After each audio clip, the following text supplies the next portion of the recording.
অন্ধকার যত গভীর হয় ভোরের আলো ঠিক ততটাই উজ্জ্বল হয়ে ধরা দেয়। মানুষের জীবনটাও ঠিক তেমনই। কখনো কখনো মিথ্যে অপবাদের কালো মেঘ আমাদের আকাশকে ঢেকে ফেলে, কিন্তু যার হৃদয়ে আল্লাহর উপর অগাধ বিশ্বাস আর ধৈর্যের ঢাল থাকে, তার বিজয় সুনিশ্চিত। আজ আপনাদের শোনাব এমন দুই এতিম বোনের কাহিনী, যাদের সততা আর হুনর, দক্ষতা তাদেরকে ধুলোমাখা এক কুড়েঘর থেকে রাজপ্রাসাদের সম্মানে পৌঁছে দিয়েছিল। জীবনের কঠিন পরীক্ষায় তারা কিভাবে নিজেদের ঈমান ধরে রেখেছিল তা জানতে পুরো গল্পটি শেষ পর্যন্ত পড়ুন। অনেক পুরনো জামানার কথা, পাহাড়ের কোল ঘেঁষে শান্ত এক জনপদ ছিল, যার নাম ছিল নূরপুর। এই গ্রামেরই এক কোণে একটি ছোট কাঁচা বাড়িতে বাস করত দুই বোন, জয়নব ও সুমাইয়া। গ্রামের সব বাড়িতে রোদ পৌঁছনোর আগে এই দুই বোনের আঙিনায় ভোরের প্রথম কিরণ এসে লুটিয়ে পড়ত। বড় বোন জয়নব ছিল ১৭ বছরের এক শান্ত ও সুরুচিশীল মেয়ে। তার দুচোখে ছিল রাজ্যের গভীরতা, আর হাতের আঙুলে ছিল জাদুকরী সুপন্নতা। কাপড়ের ওপর সুতোর নকশা বা কড়াইয়ের কাজে সে এতটাই পারদর্শী ছিল যে তার কাজ দেখার জন্যে দূর দূরান্ত থেকে মানুষ নূরপুরে ছুটে আসত। তার তৈরি নকশার ঔজ্জ্বল্য আর নিখুঁত কাজ দেখে যে কেউ অবাক হয়ে যেত। ছোট বোন সুমাইয়ার বয়স ছিল ১৫ বছর। গোলগাল চেহারার এই চঞ্চল মেয়েটি সবসময় হাসি খুশি থাকত। মাটির পাত্র বানানোর এক অদ্ভুত শিল্প সে তার বাবার কাছ থেকে উত্তরাধিকার সূত্রে পেয়েছিল। তার হাতের ছোঁয়ায় মাটির তালগুলো যখন পাত্রের রূপ নিত, তখন তার গঠন ও শৈল্পিক সৌন্দর্য দেখে মানুষ মুগ্ধ হয়ে যেত। বাজারে তোলা মাত্রই তার পাত্রগুলো নিমিষেই বিক্রি হয়ে যেত। এই দুই বোন তাদের বৃদ্ধা দাদি হালিমা বেগমের সাথে থাকত। ৫ বছর আগে এক ভয়াবহ বন্যায় তাদের বাবা মা আল্লাহর ডাকে সাড়া দিয়ে পরপারে চলে গিয়েছিলেন। তারপর থেকে দাদি হালিমা বেগমই পরম মমতায় তাদের আগলে রেখেছিলেন। দাদির শরীর প্রায়ই অসুস্থ থাকত, কিন্তু দুই বোন অক্লান্ত পরিশ্রম করে তাদের সংসার চালাত। নূরপুর গ্রামে মনসুর নামে এক অত্যন্ত প্রভাবশালী ও ধনী ব্যক্তি বাস করত। গ্রামের সবচেয়ে বিশাল প্রাসাদ বা হবেলিটি ছিল তারই। মনসুরের স্ত্রী ফাতিহা জয়নবের হাতের কাজ খুব পছন্দ করতেন। তিনি প্রায়ই জয়নবকে নিজের হাবেলিতে ডেকে দামি কাপড়ে নকশা করাতেন এবং তার কাজের খুব প্রশংসা করতেন। একদিন ফাতিহা জয়নব ও সুমাইয়াকে এক বিশেষ উৎসবের প্রস্তুতির জন্যে হাবেলিতে ডাকলেন।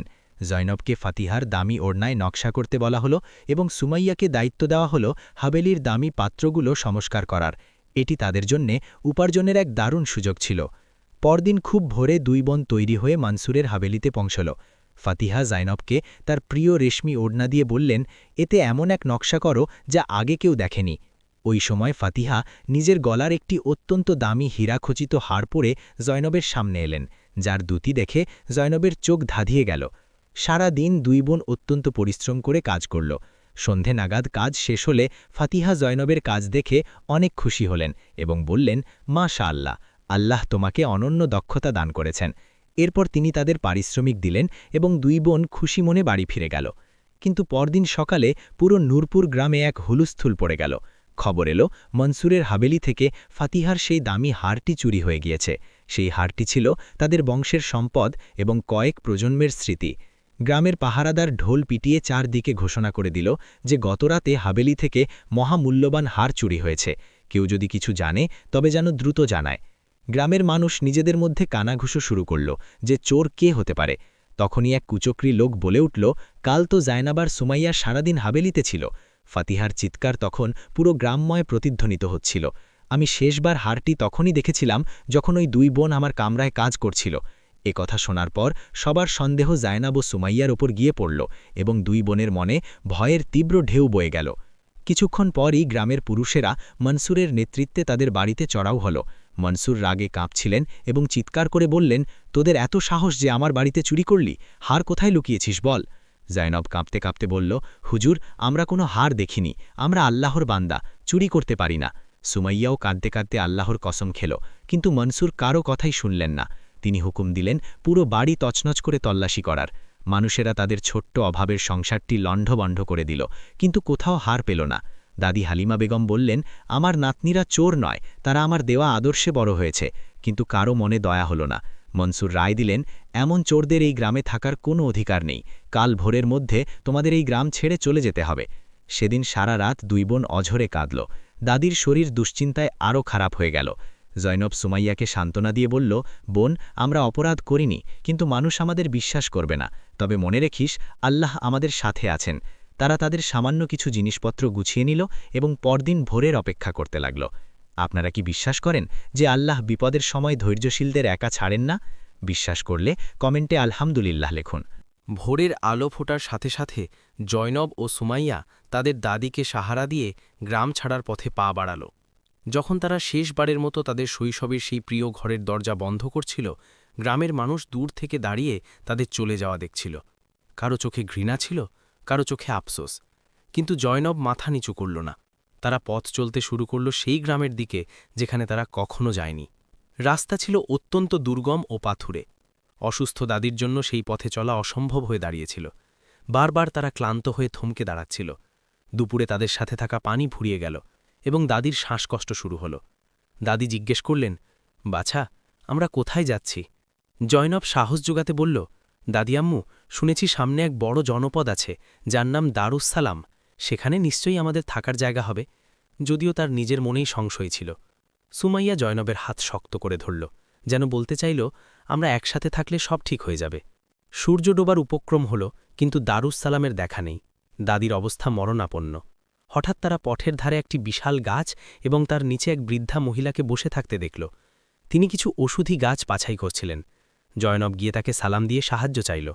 বৃদ্ধা তাদের দেখে দয়াভরা হাসিতে বললেন, তোমরা অনেক দূর থেকে এসেছ বোঝা যাচ্ছে, আর এই মুরব্বির অবস্থা তো ভালো না। জয়নব বলল, আমাদের দারুস-সালাম যেতে হবে, সেটি কি অনেক দূর?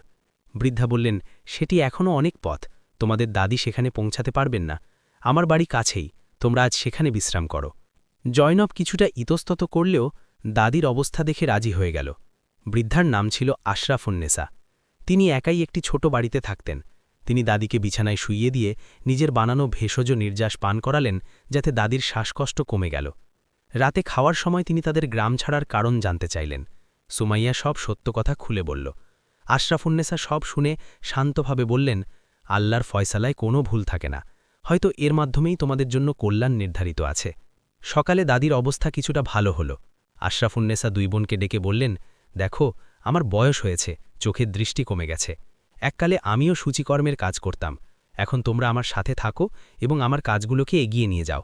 জয়নব অবাক হয়ে জিজ্ঞেস করল, আপনি আমাদের চেনেন না, তবুও আমাদের এত আশ্রয় দিচ্ছেন? বৃদ্ধা আসলেন এবং বললেন, তোমাদের চোখের সততা বলে দিচ্ছে তোমরা নিরপরাধ। আল্লাহর উপর ভরসা রাখো। দুই বোন তার প্রস্তাবে রাজি হল এবং দারুস-সালামের এই ছোট্ট কুঁড়েঘর থেকেই তাদের নতুন জীবন শুরু হল। আশরাফুন্নেসা জয়নবকে তার পুরনো খরিদ্দারদের সাথে পরিচয় করিয়ে দিলেন এবং সুমাইয়াকে স্থানীয় বাজারে পাত্র বিক্রির ব্যবস্থা করে দিলেন। তিনি আশীর্বাদ করলেন, পরিশ্রম করো, আল্লাহ বরকত দেবেন। অল্প কয়েকদিনের মধ্যেই তাদের কাজ পরিচিতি পেতে শুরু করল।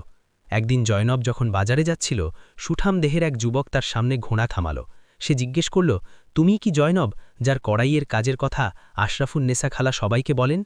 জয়নব ভয় পেয়ে পিছিয়ে গেল। যুবকটি বলল, ভয় পেও না, আমার নাম ওমর, আমি এই শহরের কাজী সাহেবের ছেলে। সে জানালো তার মা নূরজাহানের জন্য জয়নবকে কিছু কাজ করতে হবে। জয়নব বলল, সে আশরাফুন্নেসা খালার অনুমতি ছাড়া কোথাও যাবে না। সন্ধ্যায় আশরাফুন্নেসা সব শুনে কিছুটা চিন্তিত হলেন। তিনি জয়নবকে বললেন, ওমর কাজী সাহেব হলেও তার আচরণ কিছুটা উদ্ধত, তুমি সাবধানে থেকো। জয়নব মনে মনে ভয় পেল, ভাবল আবার কি কোনো মুসিবত আসবে। পরদিন সে ফজরের নামাজ পড়ে আল্লাহর কাছে প্রার্থনা করল যেন তিনি তাদের হিফাজত করেন। দুপুরে দরজায় টোকা পড়ল। দেখা গেল ওমরের সাথে তার মা নূরজাহান এসেছেন। নূরজাহান খুব আমায়িক মানুষ ছিলেন। তিনি জয়নবের কাজ দেখে মুগ্ধ হয়ে বললেন, আমার ছেলে হয়তো ভুলভাবে তোমাকে বলেছে, কিন্তু তোমার কাজ সত্যি অসাধারণ। আমার জন্য কি তুমি কিছু কাজ করে দেবে? জয়নব খালার ইশারায় রাজি হল এবং তার কাজের খ্যাতি দ্রুত শহরে ছড়িয়ে পড়ল।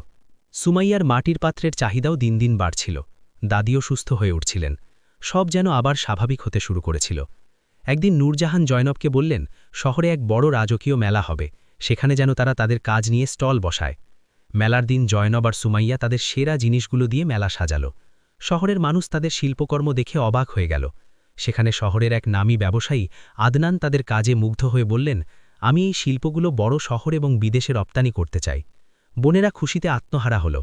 যখন জয়নব আদনানকে জিজ্ঞেস করল তিনি কেন তাদের বিশ্বাস করছেন, আদনান উত্তর দিলেন, আশরাফুন্নেসা খালার নামই আমার কাছে গ্যারান্টি। জয়নব দিনরাত পরিশ্রম করে তার নকশা বুনতে লাগল। সুমাইয়া তার পাত্রে নতুন নতুন রং দিতে লাগল। কিন্তু এর মাঝেই এক নতুন তুফান এলো। নূরপুর গ্রামের সেই প্রভাবশালী মনসুর তার বন্ধু গভর্নরের মেয়ের বিয়েতে যোগ দিতে এই শহরে এলেন। সেখানে তিনি জয়নব এবং সুমাইয়াকে দেখে চিনে ফেললেন। তিনি চিৎকার করে সবাইকে বললেন, গভর্নর সাহেব, আপনি সাবধান, এই মেয়েরা চোর, এদের আমি গ্রাম থেকে তাড়িয়েছিলাম। এই খবর শোনা মাত্রই মেলায় শোরগোল পড়ে গেল। গভর্নরের মেয়ে লায়লা জয়নবকে কাজ থেকে বরখাস্ত করার হুকুম দিলেন। ওমরও সুযোগ বুঝে জয়নবের বিরুদ্ধে কথা বলতে শুরু করল। জয়নব কাঁদতে কাঁদতে বাড়ি ফিরল, কিন্তু সেখানে দাদিকে অচৈতন্য অবস্থায় পেল। চোর অপবাদ শুনে দাদি হৃদরোগে আক্রান্ত হয়েছিলেন। ঠিক এই সংকটময় মুহূর্তে আদনান তাদের বাড়িতে এলো, সাথে এক বৃদ্ধ ব্যক্তিকে নিয়ে। আদনান বলল, জয়নব, ভেঙে পড়ো না, আমি সত্য বের করেছি। সেই বৃদ্ধ ব্যক্তিটি ছিল মনসুরের হাবিলির পুরনো ভৃত্য। সে সবার সামনে হাত জোড় করে কেঁদে কেঁদে বলল, আসলে মনসুরের স্ত্রী ফাতিহা জুয়া খেলতে গিয়ে হারটি হারিয়েছিলেন এবং পরে ভয়ে এই এতিম মেয়েদের ওপর দোষ চাপিয়েছিলেন। হারটি পরে বাগানেই পাওয়া গিয়েছিল, কিন্তু মনসুর তার সম্মান বাঁচাতে সত্যটি চেপে রেখেছিলেন। আদনান মনসুরের গ্রাম থেকে সব তথ্য এবং প্রমাণ সংগ্রহ করে এনেছিল। পরদিন জয়নব, সুমাইয়া, আশরাফুন্নেসা এবং আদনান গভর্নরের দরবারে হাজির হল। সেখানে মনসুর আর ওমরও উপস্থিত ছিল। ভৃত্যটি সবার সামনে সত্য বয়ান করল এবং আদনান মনসুরের মেয়ের নিজের হাতে লেখা একটি স্বীকারোক্তি পেশ করল, যা জয়নবের পক্ষ থেকে আগেই সংগ্রহ করা হয়েছিল। গভর্নর সব দেখে ক্ষুব্ধ হলেন এবং মনসুর আর ওমরকে তাদের অন্যায় অপরাধের জন্য কারাদণ্ড দিলেন। গভর্নর জয়নব আর সুমাইয়ার কাছে ক্ষমা চাইলেন এবং লায়লা লজ্জিত হয়ে তাদের বিয়ের বিশেষ অতিথি হিসেবে আমন্ত্রণ জানালেন। বাড়ি ফেরার পর দাদি সুস্থ হয়ে সব শুনে চোখের পানি মুছে বললেন, আল্লাহর ভয়শালা সত্যি চমৎকার। কিছুদিন পর আদনান জয়নবকে বিয়ের প্রস্তাব দিল। জয়নব আর আদনানের বিয়ে হলো ধুমধাম করে। তারা দুজনে মিলে শহরে একটা বড় প্রশিক্ষণ কেন্দ্র খুলল, যেখানে এতিম ও গরিব মেয়েরা বিনামূল্যে হাতের কাজ শিখত।